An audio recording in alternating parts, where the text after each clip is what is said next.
Tadi sampai mana? Oh ya, tentang Yohanes. Bahwa Yohanes, kalau kalian, ini Rasul kasih loh. Yohanes Rasul kasih. Ya. Kalimatnya itu loh. Apa tadi yang aku paling suka di ayat 9 sebenarnya? Setiap Oh orang yang ya. tidak tinggal di dalam ajaran Kristus, tapi yang melangkah keluar dari situ, tidak memiliki Allah. Ya. Kalimatnya bukan sekedar sesat, atau kamu melawan tentang Allah. Tidak memiliki Allah, kalimatnya Ya. itu kan ngeri. Yes, benar. Ngeri. Tapi emang sih sebenarnya ini ada konteksnya. Contoh di ayat 7, kenapa sih Yesus Kristus penyesat telah muncul yang tidak mengaku bahwa Yesus Kristus telah datang sebagai manusia. Jadi konteksnya sejarahnya teman-teman, pada zaman Rasul Yohanes ini ada suatu bidat. Ya. Sebenarnya teman-teman mungkin sering dengar istilah itu Gnostik. Itu kan sebenarnya Gnostisisme itu suatu term yang sangat broad ya, yang sangat luas. Tapi salah satunya namanya, karena Gnostik itu kan terpengaruh filsafat Neoplatonik sebenarnya, bahwa pandangan filsafat Platonis ya, dari Plato, bahwa materi itu jahat lah, buruk, yang Ya. ideas, realm of ideas yang ideal, yang lebih tinggi, yang lebih mulia. So, Gnostics ini mengandung itu, jadi pandangan kita bahwa kita harus katarsis. Sebenarnya katarsis itu bahwa memurnikan diri dengan cara, ya nanti kan kita akan meninggal ke dalam materi ini menjadi state yang lebih mulia, yaitu di mana jadi roh dan segala macamnya gitu. Nah, menjadi Gnostisisme, dan satu cabangnya disebut sebagai namanya Doketisme. Nah, Yes, Doketisme Doketisme. ini mengaplikasikan ke dalam Kristen, jadi masuk ke menyerah ke Kristen. Nah, dia ngajarin dia bahwa Yesus itu kan Tuhan ya, hati kan mulia.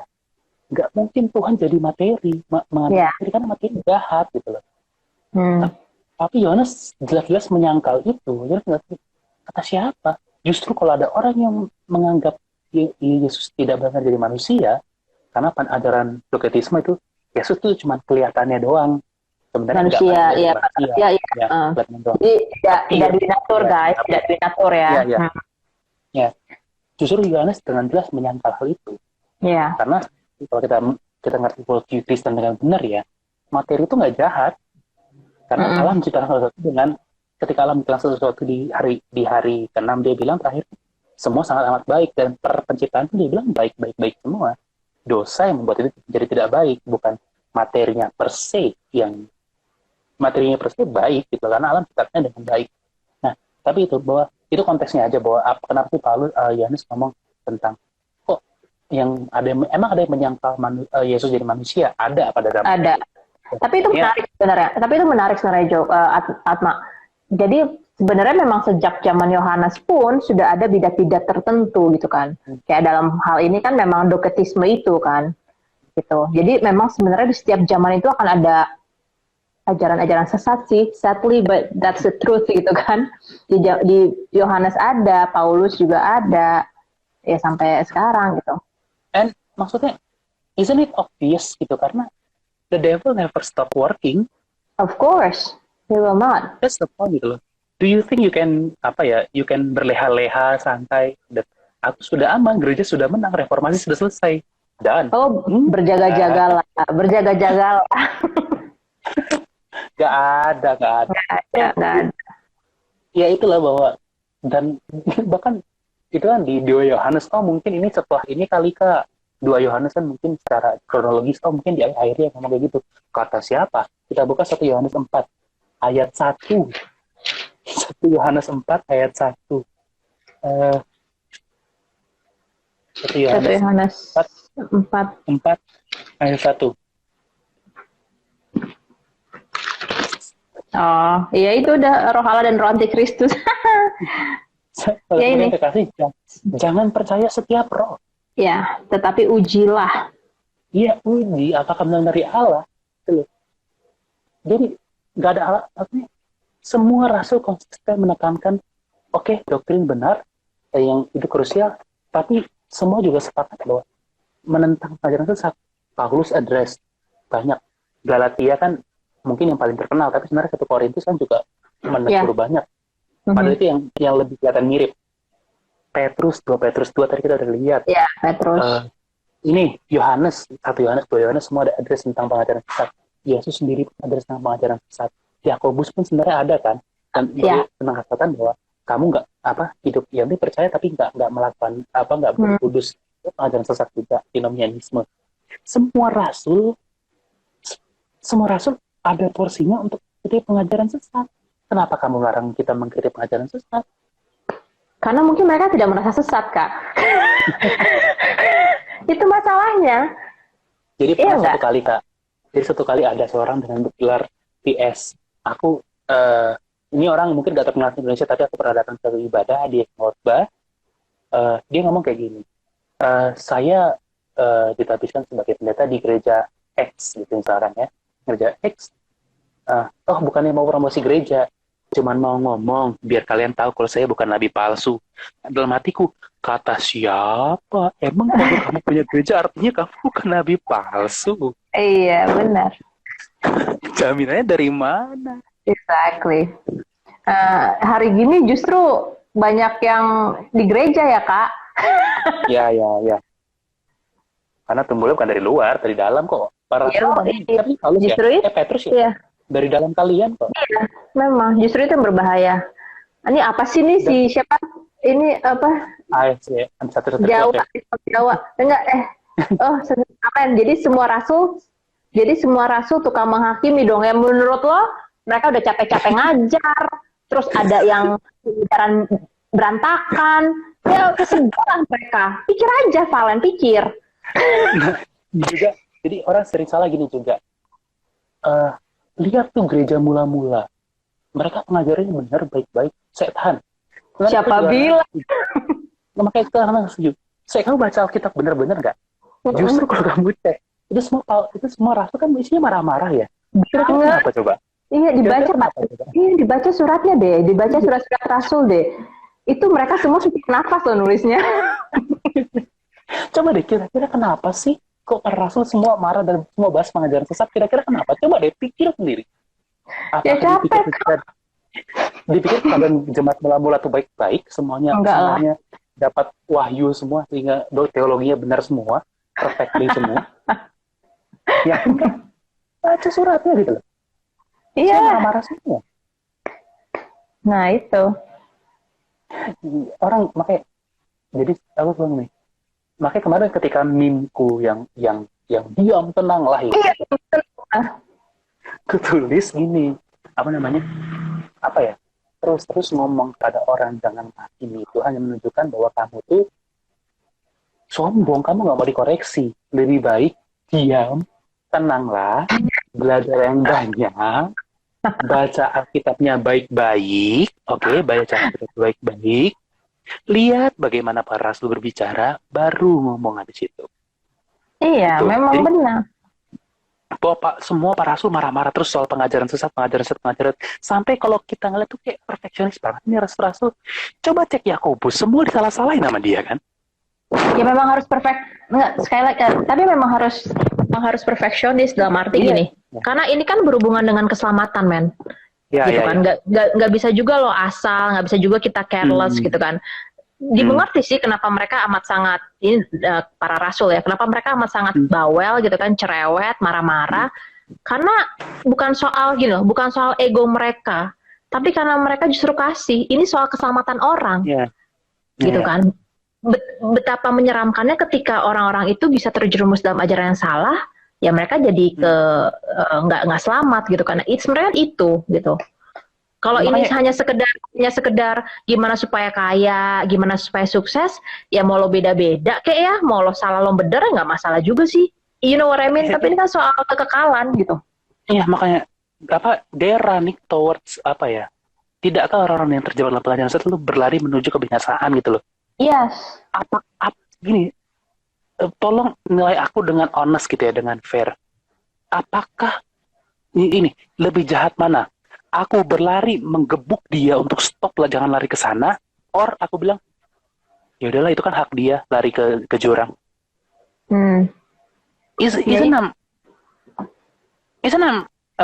Tidak aku sungguh-sungguh jahat ketika membiarkan orang gitu loh. Ya memang.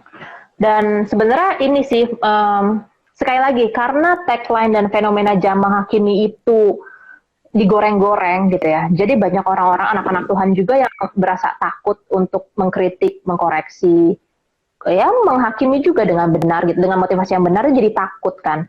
Nah, seperti yang lo bilang gitu, bukannya gue jadinya lebih jahat ya? Ya memang sebenarnya jadinya kan lebih jahat ketika kita Kalau lihat yang diam, kalau salah. diam, Ya, kalau kita diam. diam, exactly, gitu. Iya, maksudnya contoh lah mamamu gitu loh. Misalkan mamamu, kamu misalkan anak umur 3 tahun, kamu pegang-pegang pisau. Mamamu akan begitu bodoh dan begitu jahat kalau nggak marahin kamu megang pisau itu. Karena kenapa? Dangerous gitu loh. Ini bahaya. Masa misalkan apa namanya ada orang nih, misalkan aku dulu sering gini dulu soalnya pernah mengalami. Jadi kami malam lagi tidur, bukan rumahku sih tapi rumah sebelahku kebakaran. Jadi asap sudah mulai masuk ke arah rumah. Rumahku nggak sampai kebakaran tapi asap masuk. Misalkan situasi gitu, ada kebakaran. Bayangin, aku akan buru-buru bangunin papa mamaku, papa dengan mungkin dengan agak kasar gitu, biar benar bangun sadar lari, or pa ada kebakaran. Iya. Kan harus pakai kasih, harus lemah lembut. Pa kebakaran, itu ada asapnya tuh, apinya tuh ada merah-merah, pak, ayo lari kita pak. Aduh papa, lari ayo kita ini udah mau kebakaran, masa gitu. Ya, itu. Atau satu lagi yang cenderungnya adalah gini, compromising. Jadi ketika takut di label jangan gini, and then jadinya orang-orang tuh compromising. Nah, fenomena compromising ini bagi gue mengkhawatirkan karena gini, ketika lo compromise, lo jadinya bikin excuse di dalam sebuah alasannya adalah gini, ya udahlah, itu kan kebenaran lo, ini kebenaran gue, itu kan doktrin lo, ini doktrin gue, itu kan kebenaran dia, itu doktrin dia, ini doktrin gue. Pertanyaan gue adalah begini, kalau semua orang punya kebenarannya beda-beda, semua orang punya kebenarannya masing-masing, and then semua orang punya doktrinnya masing-masing, kasar gini, semua doktrin benar. Pertanyaan gue, kenapa Yesus mesti mati? Make sense nggak pertanyaan gue? Iya nggak sih? Kalau semuanya benar, gitu ya, kenapa harus ada yang mati? Iya kan? Nggak penting Yesus mati lagi. Nggak penting kita beriman sama Yesus sekarang kalau semuanya bilang benar gitu. Dalam hal apapun, dalam internal Kristen ataupun di luar Kristen, ketika semua orang, oh itu semua benar kok, tergantung lu sendiri gitu kan. Makanya ini kompromis lagi ya segala macam. Ya terus ngapain dia mati gitu? Ketika dia mati itu kan sebenarnya ya lo harus melihat itu sebagai kebenaran. Nah, kebenarannya itu apa sih? Nah, itu kan kebenarannya itu kan harus diteliti. Maksudnya apa gitu kan? Sekali lagi itu kan ngomongin doktrin sebenarnya, pemahaman lo akan firman gitu. Apa sih yang dimaksud dengan kenapa dia harus mati, inkarnasi? Maksudnya apa sih, anak Allah itu apa sih, simple itu. Terus pribadi kedua, kenapa sih Yesus itu harus mati, kenapa sih? Kayak gitu-gitu gitu kan. Nah, and then ketika lo bisa mengkompromikan hal itu, ya mau jadi apa gereja, mau jadi apa Kristen, gitu loh. Dan ketika iya, dan itu mengkhawatirkan sekali. Iya.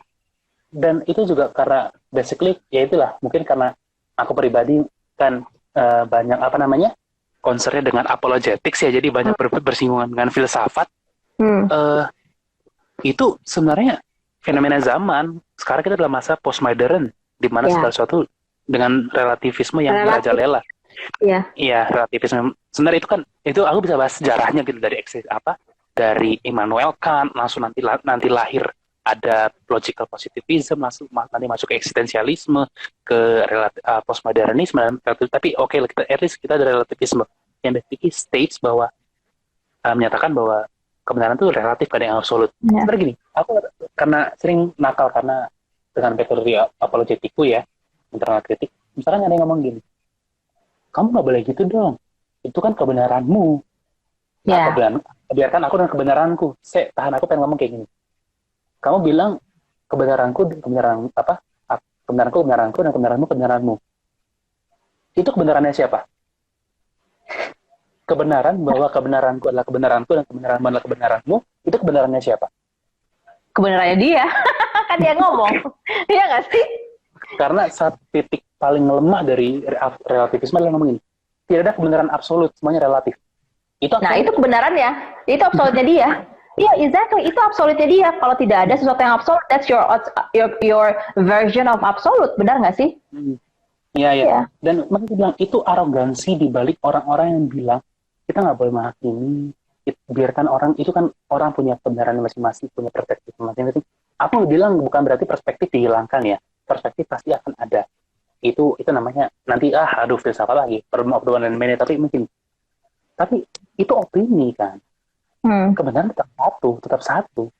Ya. Justru dan makanya, dalam konteks Kristen, ini kebenaran itu orang loh. iya, iya.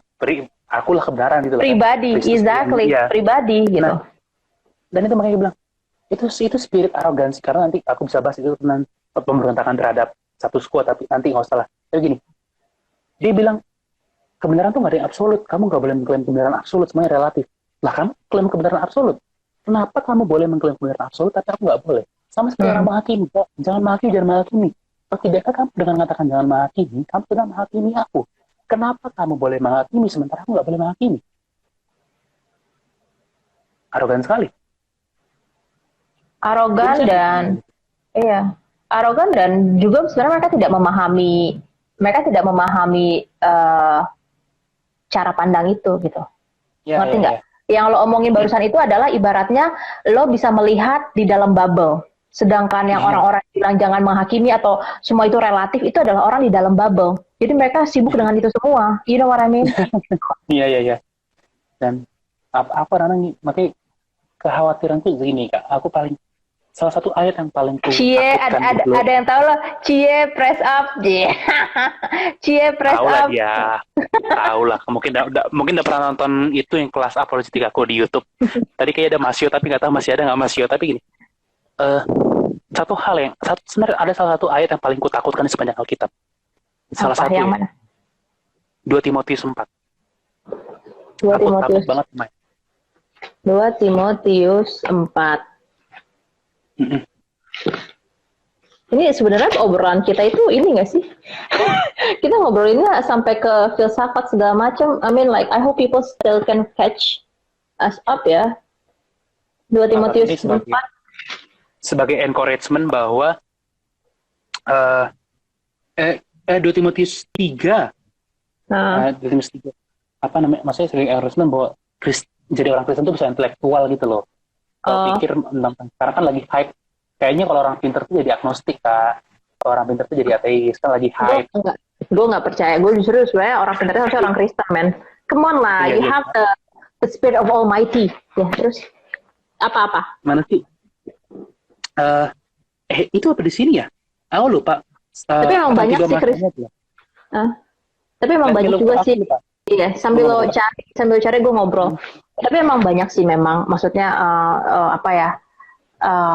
label seperti itu gitu. Kalau orang Kristen tuh kebanyakan jadinya on. Karena apa? Karena imannya itu ya blind faith gitu loh, percaya saja. Tapi ditanya soal Tuhannya seperti apa, ditanya segala macem nggak ngerti gitu kan.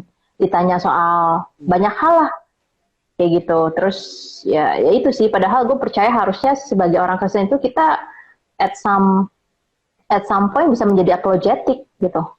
Ya. Karena kita harus membela iman kita. Itu ya. Jelas, itu 1 Petrus 3:15.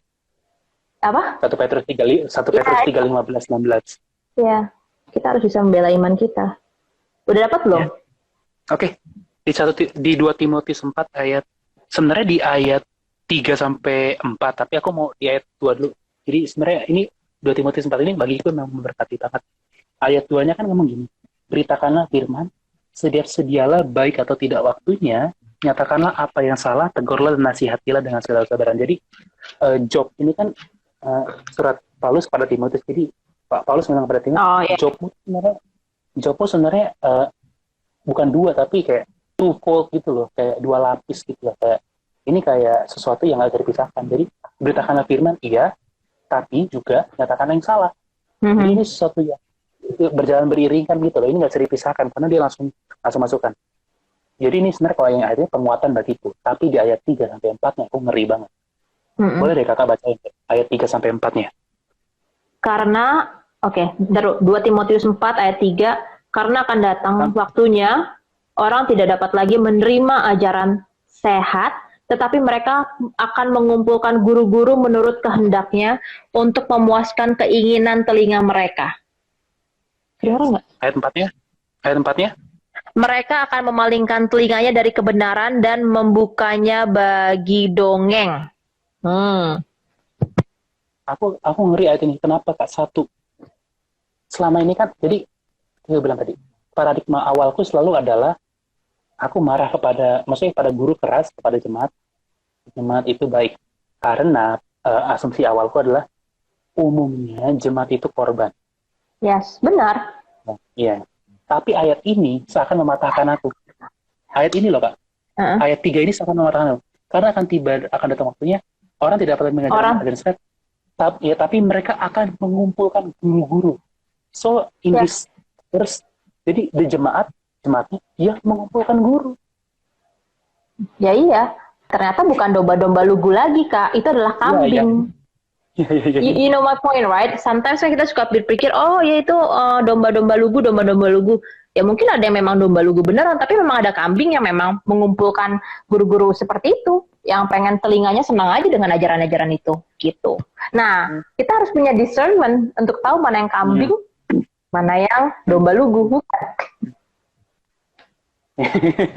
Makanya itu aku ngeri di sini karena aku oke, ini dua arah, men. Ini bukan sekedar gembalanya bobrok, tapi jemaatnya juga pun bobrok, gitu. Ini dua arah. Ini nggak bisa kita mutlakan.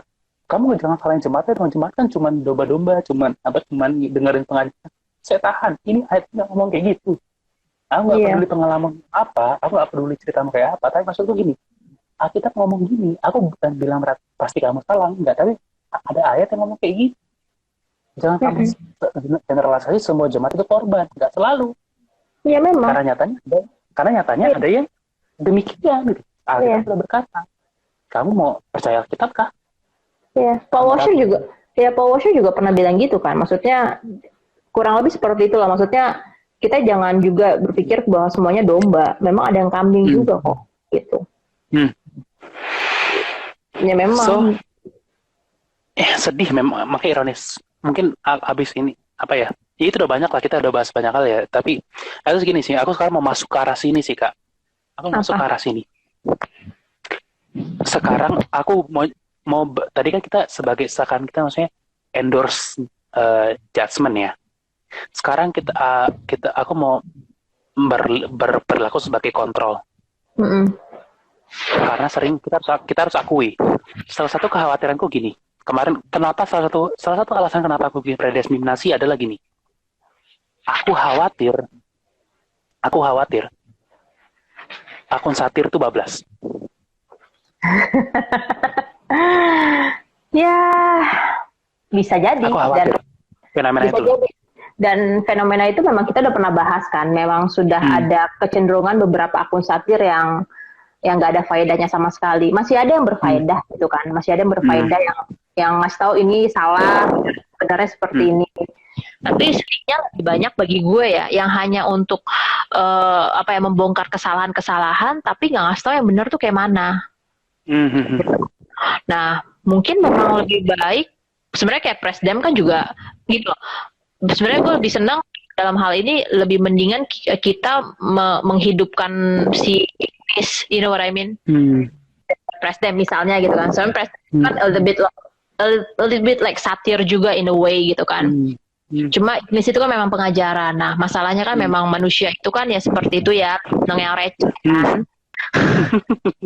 lebih sering yang receh, lebih sering yang gampang-gampang. Ketika dikasih pengajaran itu nggak mau. Nah, itu sih sebenarnya tantangan kita gitu. Hanya mereka tuh senang untuk cuma rame-rame doang. Makanya aku satir rame. Senang kan mereka itu yang oh ini salah, oh ini kayak apa ya, membuka dosa orang tuh senang gitu. Nah, sekali lagi ya, kita tuh nggak senang ya buka dosa orang loh. It's not, kita tuh poin kita soal untuk membahas soal jamaah hakim itu bukan soal membuka dosa orang, tapi kita lebih pada memahami sebenarnya menghakimi yang benar itu seperti apa, dan mengkritisi pengajaran yang salah dan benar itu penting gitu loh. Udah itu doang sih dasarnya apa, because we care. Dan satu apa, bahwa misalkan aku pribadi, I speak for myself misalkan ya, bahwa aku mengkritisi itu gak pernah dalam dalam motivasi kebencian. Maksudnya gini loh, Iya. memandang rendah, memandang orang. Aku lebih ngeliat nih, my sadness is too deep that I'm angry. Yes. Kesedihan itu terlalu dalam hingga pada saat aku tuh marah. Maksudnya, man, come on. Itu cemat-cemat kau bawa kemana? Orang-orang yang anak-anak Tuhan ini mau kau bawa kemana? Apakah mau kau bawa ke sana? Ketika aku terlalu sedih membayangkan orang-orang di luar sana yang tersesat or maybe, makanya terserah kalian mau, tapi terlalu banyak yang hipak dengan pengajaran-pengajaran yang palsu yang begitu terjebak. Aku terlalu sedih hal itu hingga pada akhirnya aku marah misalkan dari tertentu. That's the point gitu loh. Aku pribadi bukan marah karena aku benci, no. Dan makanya itu salah satu hal yang aku kritisi keras dulu dari akun satir. Makanya ASSC kan aku bareng sama dia juga bahwa menarik juga akun satir yang mensatir akun satir. So kita perlu kontrol kan. Jadi maksudnya gini loh, tidak akan terjadi sering juga begitu. Maksudnya mengkritik dengan artinya kamu memandang rendah orang. Salah satu peringatan Yesus paling keras adalah masalah ketika orang Farisi yang berdoa di sebelah orang miskin ya, orang kusta ya. Pemungut cukai bukan? Pemungut cukai. Ya. Ya. Tuhan terima kasih karena aku tidak seperti dia. Iya, ya, pemungut cukai. Jangan ketika kita mengkritik orang kita jatuh ke ekstrem itu loh. Iya. Itu tidak disenangi Tuhan juga. It's not pleasing God lah. Itu bukan hal yang baik. Dan sih, makanya itu juga problemnya. At least teman-teman bisa ngeliat bahwa ketika kami mengkritik, pertimbangannya itu banyak banget gitu loh.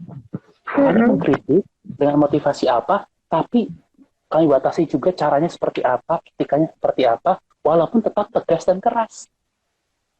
Ini bukan bablas. Kamu pikir kamu bikin, misalkan aku bikin meme, aku tuh mikir loh, ini meme ini melanggar Taurat ketiga nggak ya? Tahu nggak Taurat ketiga apa? Tahu dong. Kedua dong. 3. Yang itu bukan yang itu yang tuh apa? Satu kan, second commandment. Satu jangan ada Allah lain. Ya kedua jangan. Don't make idols. Yes. Yang ketiga apa ya?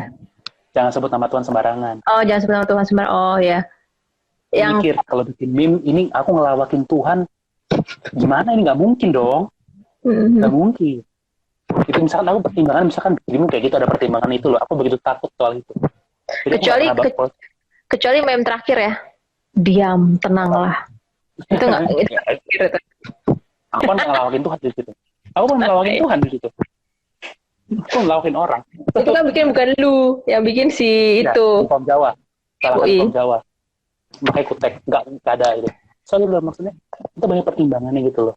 Jadi sebenarnya ketika kami ngomong ini tentang thou shalt not judge, kami tidak sama sekali mengendorse orang yang bablas mengkritik sampai ngata-ngatain bego lah apa segala macam. Aku tidak akan pernah endorse itu, nggak akan pernah setuju, nggak akan pernah berafiliasi dengan seperti itu. Karena kami nggak pernah setuju seperti itu. Ya. Dan gue pribadi lebih senang ketika gini loh, kalau mengkritik itu gini, berarti kan mengkritisi sesuatu itu kasih tahu kalau lo salah, nah kasih tahu yang benar. Sama aja, gue juga lebih senang ketika ada orang yang bilang, Kak, lo tuh salah. Oh salah ya, di mana? Kasih tau yang benar. Jangan mengkritik gue membabi buta, tapi lo gak punya dasar.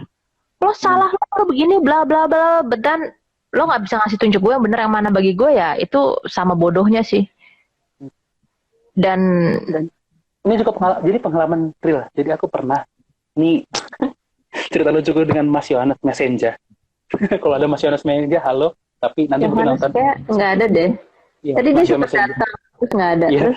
Jadi pernah satu hal lucu dulu gini. Ada kontroversi yang luas lah. Mas Yot pernah tanda kutip bertikai dengan salah satu akun satir. Oke. Nah, aku juga terlibat di sana. Sebenarnya komen doang sih, tapi aku nggak ikut nyerang toh. Tiba-tiba ada semacam kayak fans garis keras dari akun satir ini mend-DM ke aku, bilang Anda ini bagus yang dilakukan gereja palsu. Kenapa Anda mengkritik gereja palsu? Anda nggak tahu gereja sat-sat di sana. Terus berikutnya ngobrol-ngobrol, saya mengkritik berdasarkan Alkitab loh. Anda mengkritik berdasarkan apa? Nah, terus dia bilang, aku nggak percaya Alkitab, aku agnostik. Dia bilang dia agnostik, Kak. Tapi kemudian kenapa Anda mengkritik gereja palsu yang menyerang gereja sesat. Iya. I mean like, ya ngapain lo di situ gitu kan? Lo kan agnostik, iya. Iya, katanya agnostik, ngapain ikut-ikutan? Iya benar. You're not supposed to be in this kind of dunia persilatan gitu kan? The irony is that bahwa ternyata akun satir sekarang isinya bukan orang-orang Kristen yang resah terhadap ajaran sesat dan mau yang benar, tapi sih sekedar orang-orang yang ya pengen maki-maki orang aja. Iya. Mau gibah ya?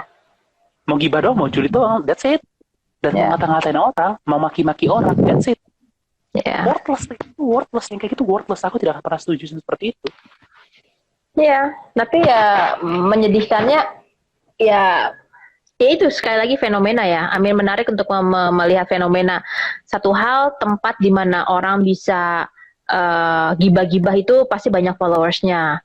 Satu hal lagi di lain sisi ajaran-ajaran yang nggak benar tapi enak di telinga loh, gampang karena itu juga banyak banget followersnya. Giliran ngajarin doktrin, ya Allah kagak ada 1.000 followersnya, sedih banget gue. 500-nya kagak ada. Sickness, sedih gue.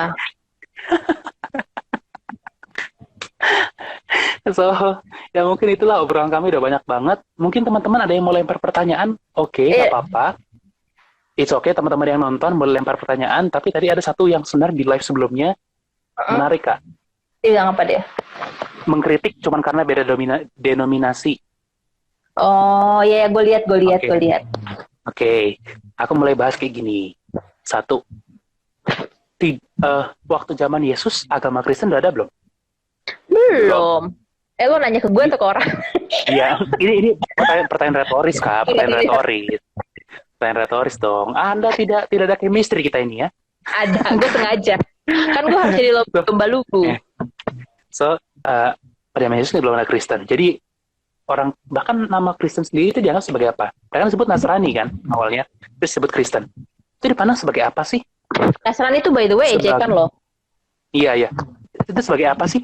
Sebagai bidat Yahudi. Yes. Bidat Yahudi loh. Jadi bahkan sebelum penekanan sebagai bidat itu dianggap sebagai apa? Sekte dalam Yahudi. Artinya apa? Denominasi dalam Yahudi. Nah, makanya jadi kan ada denominasi. Misalkan di kita ada Farisi, Saduki, Zelot, ada lagi hero apa something gitu, gue lupa. Ya, macam-macam. Dan sekarang tambah misalkan denominasi Nasrani. Iya. Ketika Yesus dan para rasul mengkritik semua di Yahudi ini, itu kelihatannya sebenarnya kalau kita nggak punya perspektif apa itu Kristen, perang denominasi ini berempat. Emang. Itu ya. Yesus kritik denominasi Saduki kritik Farisi kritik Saduki, Farisi kritik Kristen. Yang menarik tuh, gue lupa ya, gue tadi baru bahasnya di Matius itu lucu banget. Jadi kan selama ini tuh yang suka gerombolin Yesus itu kan denominasi Farisi kan. Nah terus gue lupa pada suatu kapan itu di Matius keberapa tiba-tiba Farisi lah kayak abis di yang slap sama Yesus gitu kan dengan ajarannya dia, terus mereka pergi, datanglah Saduki nanya soal kebangkitan gitu kan. Itu lucu banget, terus di slap lagi kan with the words gitu kan. Terus datang lagi Farisi, itu lucu loh. Maksudnya itu kan lo ngelihat kan mereka itu memang beda banget gitu loh denominasi. Jadi kalau yang satu ngerubungin Yesus, yang satu nggak akan mau ngerubungin, men, ya kan? Iya. Enggak, itu lucu loh. Jadi maksudnya argumen bahwa ini cuma karena perang denominasi nggak valid. Oh iya, Herodian, pinter banget. Ini anti satir. Iya benar. Saya lupa loh. Udah tua, maaf, kakaknya udah tua soalnya. Jadi argumen bahwa perang denominasi nggak valid karena semua awalnya berawal dari denominasi. Awalnya, contoh Arianisme, Arius, awalnya denominasi kan. Yes. Sebelum ditangkal sebagai bidat, awalnya ada denominasi dulu. Ada Arius, ada misalkan lanjut namanya Pelagius, Sabellius, iya banyak banget. Awalnya kan denominasi dulu. Sabellius pun Sabellius juga. Iya. Dinyatakan sebagai bidat. Yep. Aliran lah sebenarnya. Iya. Mereka ini aliran sebenarnya. Bahkan kita Protestan dinyatakan sebagai bidat. Ya tadi yang dibilang anatema. Iya. Gimana? Ayo. Oh, Ayo. Berarti kamu bidat maka dong. kamu juga dong kan? Kamu Protestan itu bidat, iya. Kamu yang Protestan semua bidat. Iya Iya. dong. Nah, kita aja kak, kita aja yang dari Protestan dari abad ke-16 aja bidat, apalagi yang dari abad ke-19 ya. Ada. Wah itu. Karena aku kemarin baru belajar sejarah gereja dari abad 1800 sampai 2000. Itu memang ngeri banget. Ngeri banget, Banyak Kak. banget. Ya ampun, Banyak aku juga banget. baru tadi itu juga aduh. Ya cuma ya itulah Terutama maksudnya. terutama Apa? pasca Vini. Terutama pasca Vini. Mm-mm. Setelah Vini, Charles Vini. Setelah Mungkin itu kapan-kapan kita harus bahas sejarah gereja. capek, males. Capek ya? Males ya? Capek. Banyak yang bakal marah nggak kira-kira? Terus ratingnya rendah. Oh iya Ratingnya benar. Biasanya kalau suka sejarah tuh orang suka nggak suka ya entah kenapa. ya. So, balik lagi. Ada Kita mau nanya simpel. nggak nih? Ada mau nanya nggak? Ada Ada mau nanya? Lempar ya pertanyaan ya. Iya boleh loh. Pertanyaan. Jadi, at least kami ingatin sekali lagi bahwa menghakimi oke, tapi ada prinsip-prinsip yang harus kalian jaga. Satu, dasarnya firman Tuhan, kritikmu. Dua, dengan penuh belas kasih, tetap Alkitab mengatakan penuh belas kasih. Walaupun bukan berarti kompromi. Bisa tegas, bisa marah, bisa. Tapi tetap penuh belas kasih. Tiga, Nggak munafik. nggak munafik. Empat, jangan overly perfeksionis juga. Maksudnya, orang punya kapasitas. Jadi ini standar kita terapkan kepada orang, tapi nggak boleh terapkan kepada diri karena rawan jadi justifikasi. Maksudnya gini, orang nggak ada yang sempurna. Oke? Kita mungkin boleh tetapkan ini kepada orang, at least dia punya pahamlah doktrin A, B, C yang fundamental. Kita nggak bisa paksa dia karena mungkin kapasitas intelektual dia terbatas misalkan untuk sampai dalam-dalam. Oke lah. Tapi itu standar itu nggak boleh kamu terapkan pada dirimu sendiri. Nggak boleh jadi justifikasi. Oh, ya udah nggak ada yang sempurna, ya udah aku nggak apa-apa gini. Nggak ada alasan kayak gitu. Kita tetap strike excellency. Ini ada yang nanya nih, Om berarti cowok ya, lu ya. Om, saya masih nggak paham nih. Jadi yang dimaksud jangan menghakimi di Alkitab itu untuk keadaan gimana sih? Ya tadi Kak, sebenarnya tagline jangan menghakimi di Matius 7 itu kalau dibaca terus itu sebenarnya mengasih tahu soal bagaimana menghakimi yang benar. Jadi lo tidak bisa menghakimi kalau motivasi lo itu tidak benar, which is munafik gitu. Jadi pertama kali ya itu motivasi lo harus benar. Untuk apa sih lo mengkritisi orang supaya buat ego lo, supaya lo ngasih tahu kalau lo paling benar, emang itu gitu kan. Dan lo juga harus lo harus menilai diri lo dulu gitu kan, lo udah benar atau belum, itu satu. Kedua ya kalau hal pengajaran ya udah jelas banget kan basicnya apa gitu kan, the scripture gitu, Alkitab. Dan bagi gue justru memang harus dikritisi, bahkan saling mengkritisi, benar nggak gitu. Dan bagi gue harusnya hamba-hamba Tuhan yang benar itu terbuka dengan kritik loh, harusnya ya. Ya, harus. Terbuka Dan dengan itu, kritik. Dan apa namanya itu? Yesus bilang, jangan hakimi berdasarkan apa yang nampak, tapi hakimi dengan adil. Maksudnya, jangan hal-hal di kulit, di kulit gitu loh, yang nggak penting. Aku kesel dulu ada apa? Walaupun gini, aku memang pendeta A ini aku nggak setuju. Tapi masa misalkan gitu ya, tapi masa karena dia main TikTok digituin sih? Gue dipanggil tante, kurang ajar ya. Oke. Terus.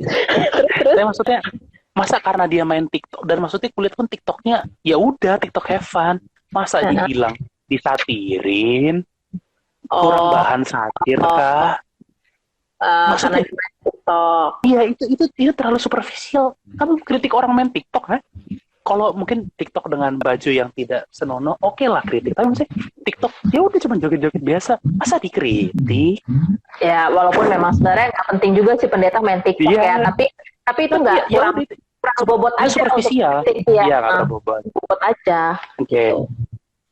Jadi menghakimi itu berbobot gitu loh. Substansinya apa yang kamu kritik jelas gitu, dan pertimbangannya jelas. Nah, ini menanya. Ini aku bingung sama pertanyaan tadi pas aku baca. Dari Wanda Pekuali 02. Kakak, apakah kita dalam masa percepatan Bapak? Maksudnya apa? Percepatan? Apa itu? Percepatan itu kalau masa percepatan Bapak. Masa percepatan Bapak. Wanda, kalau kamu masih ada, boleh jelasin nggak? Maksudnya apa? Percepatan Bapak tuh apa ya? Eskatologi. Apakah ini term eskatologi yang tidak kupahami, Kak? karena gini katanya aku sering muncul istilah-istilah nggak ngerti gitu loh. Adalah perjanjian garam, adalah apa segala macam. Di perjanjian lama tuh ada perjanjian, tapi maksudnya Kristen perjanjian garam. Apalagi ini, jadi banyak banget. Jadi aku sorry ya, wawasanku soal bidat aku kurang. Menuju benar kan? Ini eskatologi sebenarnya. Are we in the end time sebenarnya? Apakah kita di masa-masa kan sih menuju akhir zaman? Nah, ini termasuk hari akhir sebenarnya pada selesai setelah Kristus naik itu udah termasuk zaman akhir. Itu zaman akhir. Sampai sekarang ya zaman akhir. Cuma kita nggak tahu kesudahannya kapan karena nggak ada yang tahu. Tadi ada yang nanya, pernah ada orang ngomong ASSC nih, Allahnya satu kok denomnya banyak. Ya karena manusianya otaknya beda-beda. Itu dia. Satu. Kedua, ada yang benar-benar dari Tuhan, dalam artian dikuasai Roh Kudus sehingga dia dibuka pengertian. Ada yang dari dunia, karena ada yang namanya pemalsuan, ada perversion, ada penyelewengan. Jadi denomnya banyak, nggak urusan. Itu loh. Oke. Terus ada lagi nih, apa nih? Kenapa orang Arminian dan Calvinis, mana sini? Kenapa orang Arminian dan Calvinis pada beda paham harus saling bunuh? Bukankah mereka mengerti firman tidak boleh membunuh? Yakin? Cek deh. Di apa namanya? Di hukum Taurat itu berapa sih yang jangan membunuh? Sebenarnya katanya itu ini juga KJV salah menerjemahkan. Jadi sebenarnya kurang tepat menerjemahkan. Jadi sebenarnya bukan do not kill per se, bukan do not jangan membunuh. Tapi sebenarnya kalau dalam bahasa Inggris ada penekanannya. Kill sama murder beda kan, Kak?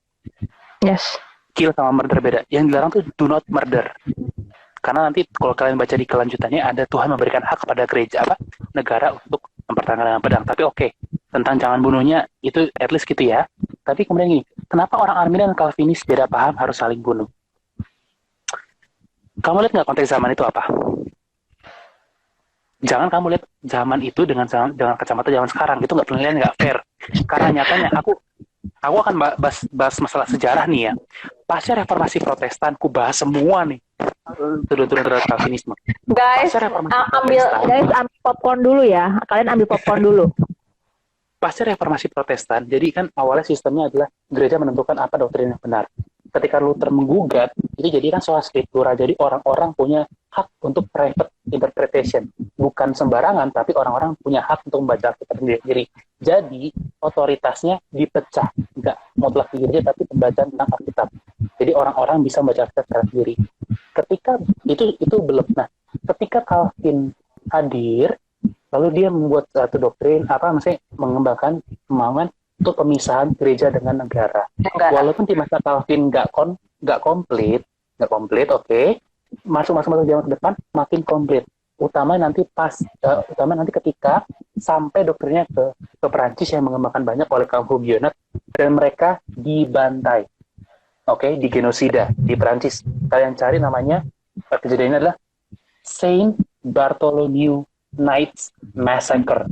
Kalian bisa cari di Wikipedia, dari Google, silakan. Itu kaum Huguenot dibantai oleh aku nggak mau nyebut nama, tapi ada yang masih berani sampai sekarang. Roma, oke. By the way ya guys, yang berantem itu nggak cuma Protestan, men. Dari zaman dulu tuh, ya gereja zaman dulu juga begitu. Ya, begini. Jadi persoalan ini loh. Pada zaman itu paradigmanya masih adalah gereja sama negara tuh bercampur. Oke, gereja sama negara. Jadi artinya negara punya apa ya? Nanti ini bisa mundur sampai ke Konstantin sebenarnya. Konstantin di abad 4, Kak. Konstantinus, kaisarnya Ancient Roman. Iya. Ancient. Jadi ya pada sampai gitu gereja negara tuh punya tanda kutip kewajiban untuk menegakkan pengajaran yang benar. Jadi negara boleh memakai senjata untuk mempertahankan kebenaran itu. Iya. Kok datanya dari Wikipedia? Itu maksudnya kalau kalian mau searching, aku bacanya bukan dari Wikipedia, oke? Kan orang-orang sini masa semua langsung suruh beli buku. Kan sekarang penasarannya sekarang, boleh cari di Wikipedia. Aku bukan mencari di Wikipedia, ada bukunya mau aku tunjukin. Oke, lanjut. Nah, apa namanya? Jadi pada zaman itu negara punya kewajiban untuk memberantas kejaran palsu. Jadi mereka pakai, misalkan orang Protestan yang punya negara Protestan, raja Protestan, dia mempertahankan ajaran Protestan dengan pedang. Yang sana, yang Roma juga mempertahankan dengan pedang. Nyatanya pasca reformasi Protestan didirikan satu ordo baru tuh untuk yang khusus untuk mengcounter Protestan. Nama ordonya dekat di Jogja tapi aku nggak mau sebut. Clue. Sebut. Pendirinya namanya Ignatius Loyola. Oke, lanjut. Iya. Terus lanjut, apa namanya? Setelah itulah perkembangan, nanti puncaknya utamanya nanti Inggris ketika Westminster Confession of Faith, sebenarnya tapi yang dokumen yang bisa nyata itu di Westminster Confession of Faith, oke? Itu biarkan negara dengan urusannya, gereja dengan urusannya. Berarti udah mulai ada pemisahan jelas. Ya. Nanti utamanya di Abraham Kuyper lebih jelaskan, lebih dipecah lebih jelas lagi. Jadi Abraham Kuyper tuh mantan perdana menteri Belanda ya. Bahkan jadi separasi. Jadi kalau kalian pernah dengar ada orang ateis bilang, kan sekarang separation of church and state saya tahan. Itu misalnya gereja dan negara itu juga orang Kristen loh. Jangan Anda pikir orang ateis yang bikin, orang Kristen yang bikin. Alvin, Beza, terus segala macam. Your breath is blowing the mic, Kak. Jadi pada zaman itu kenapa sih berperang macam? Karena ada percampuran itu negara sama agama, gereja, jadi campur tangan gitu loh. Itu situasinya. Dan pada paradigma, jadi zaman itu paradigma sebenarnya belum ada denominasi. Paradigma denominasi itu sesuatu yang relatif baru loh. Contoh, dulu paradigmanya adalah antara gereja sejati atau gereja sesat. That's it. Jadi kalau konsili bidat selesai, itu gereja jahanam, bukan gereja benar.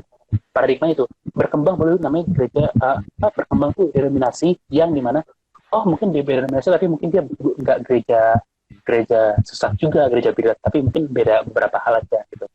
Itu kan toleransi. Itu pada zaman itu enggak, paradigmanya enggak kayak gitu. Pada zaman itu karena sejarah awalnya sejarah itu 1500 tahun, men. Baru digugat setelah 1500 tahun berdiri. Masa kamu pikir langsung berubah drastis? Nggak masuk akal, nggak nalar gitu loh. Nah, jadi pertama itu ya orang keras terhadap pengajaran sesat gitu loh. Jadi harus diwajarin juga, lihat konteks zamannya. Kita menilai zaman itu harus fair gitu loh. Nggak boleh kita hakimi zaman itu dengan paradigma keenakan kita zaman sekarang. Itu nggak fair. Karena ternyata zaman itu memang seperti itu. Bukan berarti kita membenarkan semuanya, tapi situasinya begitu. Harus kalau dari baptis di gereja karismatik, kalau masuk di gereja reform, apakah harus dibaptis ulang?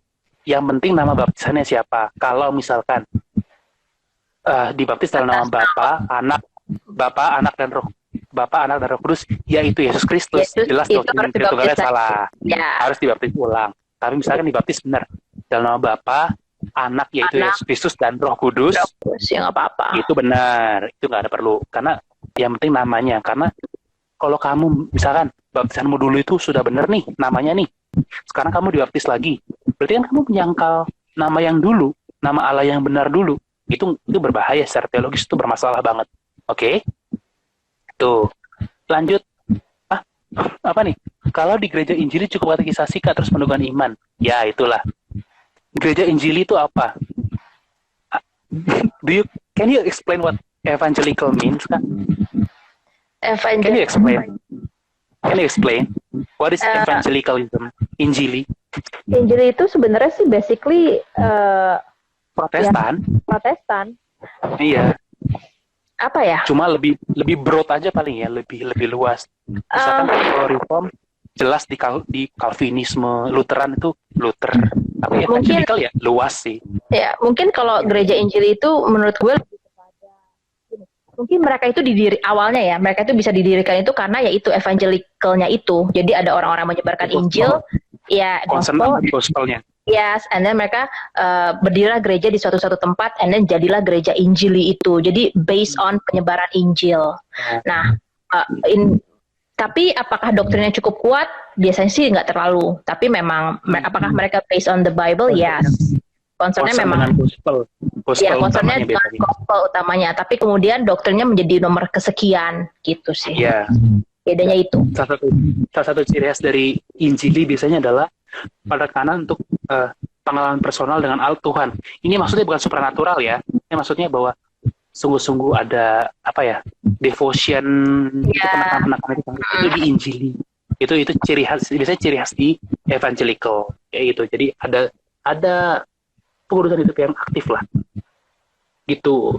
Gereja Injili Baptisnya gereja Injili Agan, anti satir, baptis percik atau selam, kami nggak peduli, yang namanya benar. Yes. Guys, by the way ya, ngomongin soal baptis itu kayaknya beberapa orang nanya pembaptisannya itu sebenarnya yang penting itu bukan soal airnya. Sebenarnya soal lo paham nggak arti baptisan itu apa? Kedua dan pertama dan kedua itu lo dibaptis atas nama siapa? Gitu. Your voice nggak keluar nggak? Atas nama jadi soal pembaptisan itu yang pertama adalah lo ngerti apa maksudnya dibaptis. Kedua itu atas nama Tuhan yang mana gitu, atas nama Allah Tritunggalnya benar nggak? Itu sih sebenarnya. Jadi daripada lo pikir baptis ulang atau enggak, ya lo cek aja surat baptis lo dulu gimana gitu. Jadi bukan soal percik, bukan soal selam segala macem. Oke, Kak, udah 2 jam kita ngobrol loh. Oh, serius loh? Nggak ada yang mau nanya lagi nih? Mas tadi belum dijawab. Boleh Calvinis ngomong Islam? Hah? Calvinis itu? Calvinis itu Kak yang jual pulsa murah meriah. Calvinis sekolah Islam. Coba kamu kasih sejarahnya. Itu gimana Kak? Dalam tradisi Reform, seenggaknya ada 2 kubu besar. Ada Presbyterian, ada Reformed Baptist. Yes. Oke. Presbyterian itu mengakui pedo baptism atau disebut baptisan anak bayi. Reformed Baptist hanya mengakui baptisan dewasa. Oke. Reformed Baptist biasanya juga menekankan baptisannya harus selam umumnya. Yes. Kalau Presbyterian entah selam, tapi biasanya dominannya prakteknya seenggaknya percik. Iya, Calvinis juga ada yang baptis, betul. Nah, jadi ngotot nggak ada. Kalau kamu ngerti dalam dunia Reform Baptist dan Reform Presbyterian ya, nggak ada yang ngotot-ngototan, keras, saling debat, ini kalian akan lihat kalau ngerti komunitas Reform internasional ya di internasional, saling ngelawakin aja. Presbyterian ngelawakin yang Baptist, yang Baptist ngelawakin yang Presbyterian, lucu-lucuan aja. Contohnya R.C. Sproul sama John MacArthur, mereka tuh sahabat. Iya, Presbyterian misalkan R.C. Sproul, Baptist, Reform Baptist itu John MacArthur. Ini itu bahkan mereka ada debatnya berdua soal Baptist, tapi akrab-akrab aja, slow, nggak ada yang ngotot-ngototan. Tapi debatnya jelas. Kenapa MacArthur hanya menyetujui baptisan dewasa? Kenapa Sproul mendukung baptisan bayi sebagai baptisnya? Kenapa banyak di Barat jadi liberal? Itu pasca ada pengaruh dengan zaman filsafat zamannya segala macam. Reform kalau di Indon itu ada GRI aja ya, ada ada GRI Gereja Reform Indonesia, reformasi itu Reformata yang Pak Liman ada, lalu juga ada REC oleh Pak Yakub Trihandoko di Surabaya, ada GBI Gibeon itu juga reform, ada Covenant City Church ya, di Lotte itu Kuningan, di Jakarta. Ada. Dan sebenarnya kalau teman-teman tahu, mostly kan gereja Indonesia tuh hasil tanam misionaris Belanda ya. Iya. GKI, kecuali HKBP kan dari misionaris Jerman ya. GKI, HKBP itu kan Nomenser kan Jerman dong, Lutheran. Oh iya benar-benar. Anda ini gimana? Nah, GKI, GKJ, Gemim misalkan dan segala macam banyak gereja lainnya. Mostly gereja Indonesia itu adalah akarnya sebetulnya Reform. Dulunya seenggaknya ya ketika ditanam. Karena ditanam oleh gereja Belanda yang dominantly gereja Belanda sendiri ya. Pada zaman itu ya. Kalau gue tekankan pada zaman itu Reform. Tuh, jadi mostly gitu. Paul Washer dengan Billy Graham. Paul Washer itu Reform. Billy Graham Evangelical. gitu, oke? Paul Washer tapi reform dan evangelical juga sih menurut gue. Iya. Dia tidak terlalu reform historical if you want to talk about reform Iya, you know what? ini. Ya nggak sih? Ya udah itulah paling udah 2 jam. Oke, makasih teman-teman untuk live hari ini. Nanti mungkin aku berusaha edit ya supaya bisa ditaruh di YouTube atau gimana. Tapi ya itulah kita lihat nanti karena 2 jam. Ini bisa gue save nggak sih? Nggak bisa ya? Yang nge-save lu ya, Prestem ya? Nanti ku cek gimana caranya. Nanti lihat nanti. Tapi kayak bisa. Oke. So makasih Kak, Ika untuk hari ini. Kita udah ngobrol 2 jam. Tenggorokanku juga kering. Jaga kesehatan supaya corona. Teman-teman yang nonton selama ini dari tadi, makasih udah 2 jam ngetenin. So bye bye. Sampai ketemu di selanjutnya. Bye bye. Bye bye. Ciao. Atma.